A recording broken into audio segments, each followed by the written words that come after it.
Jangan pernah membeli buku ini kalau kamu mau menyesal.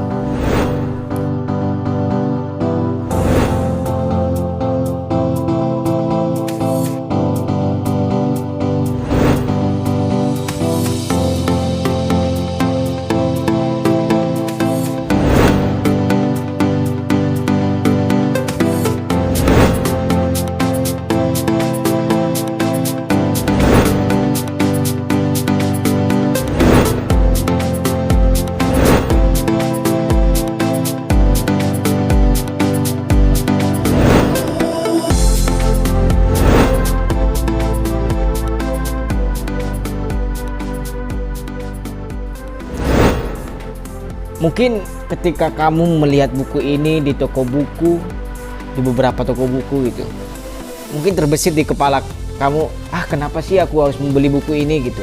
Apa sih kelebihan dari buku ini gitu? Ini buku sangat menarik gitu. Buku dari seorang penulis ternama bernama Ahmad Tohari. Ahmad Tohari ini adalah penulis realis, dan menurut saya dia adalah penulis realis terbaik di Indonesia. Kalau di dunia sih ada Tolstoy selaku empu dari tulisan-tulisan realis atau cerita-cerita realis. Buku ini berjudul Mata yang Enak Dipandang.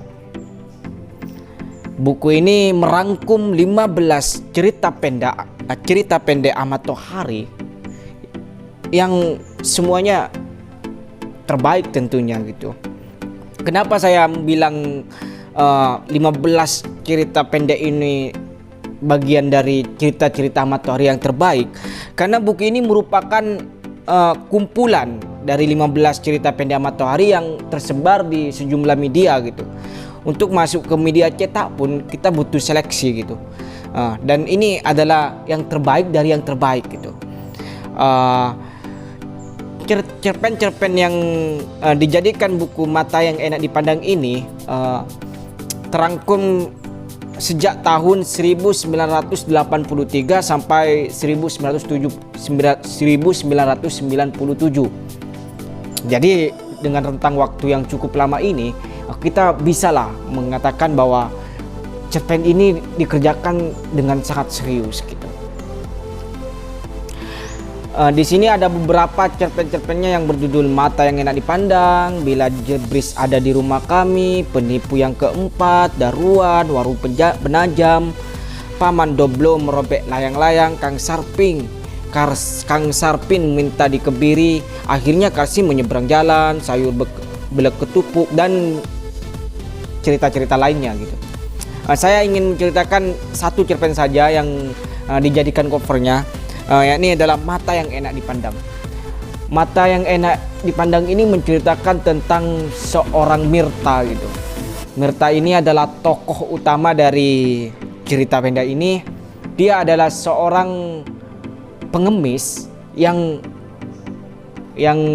difabel gitu. Jadi Mitra ini adalah pengidap tunanetra. Jadi dia adalah seorang pengemis yang buta. Ini sungguh menarik karena di sisi lain ada tokoh Mirta, juga ada tokoh yang bernama Tarsa gitu. Tarsa ini adalah seorang pengangguran yang untuk mengisi perutnya dia harus bergantung pada si buta itu, kepada Mirta gitu. Jadi bagaimana perut Tarsa bisa terisi? Dia mengandalkan Mirta gitu. Di sana juga terjadi ada scan yang menarik gitu, di mana Tarsa dan Mirta ini bertengkar gitu. Mirta yang buta gitu masih membutuhkan seorang penuntun seperti Tarsa gitu. Tapi di sisi lain Mirta tidak mau diperbudak atau menjadi ladang uang bagi Tarsa gitu.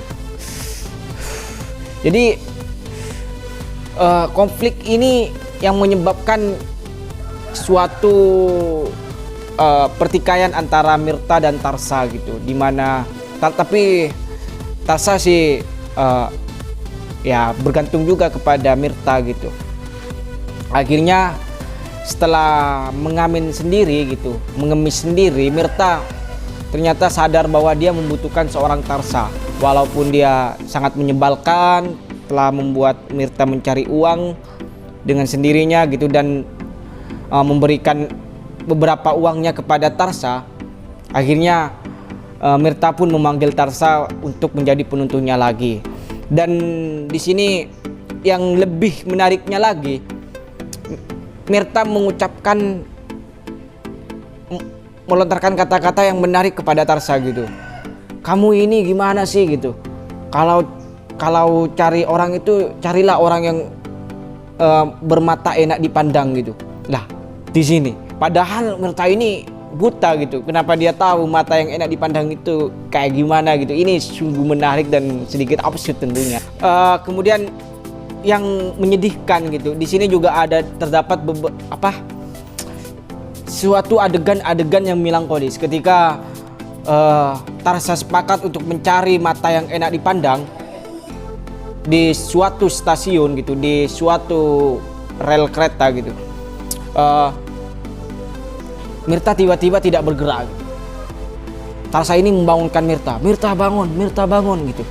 Tapi mata Mirta malah berkunang-kunang dan blek gitu. Dan cerita pun berakhir gitu. Ini menimbulkan sedikit pertanyaan-pertanyaan gitu.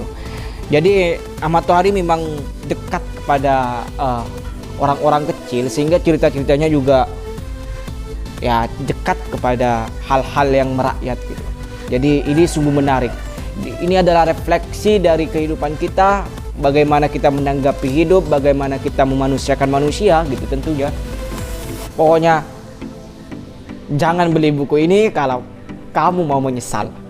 Sekian, terima kasih dari saya Alja Saniha. Wassalamualaikum warahmatullahi wabarakatuh.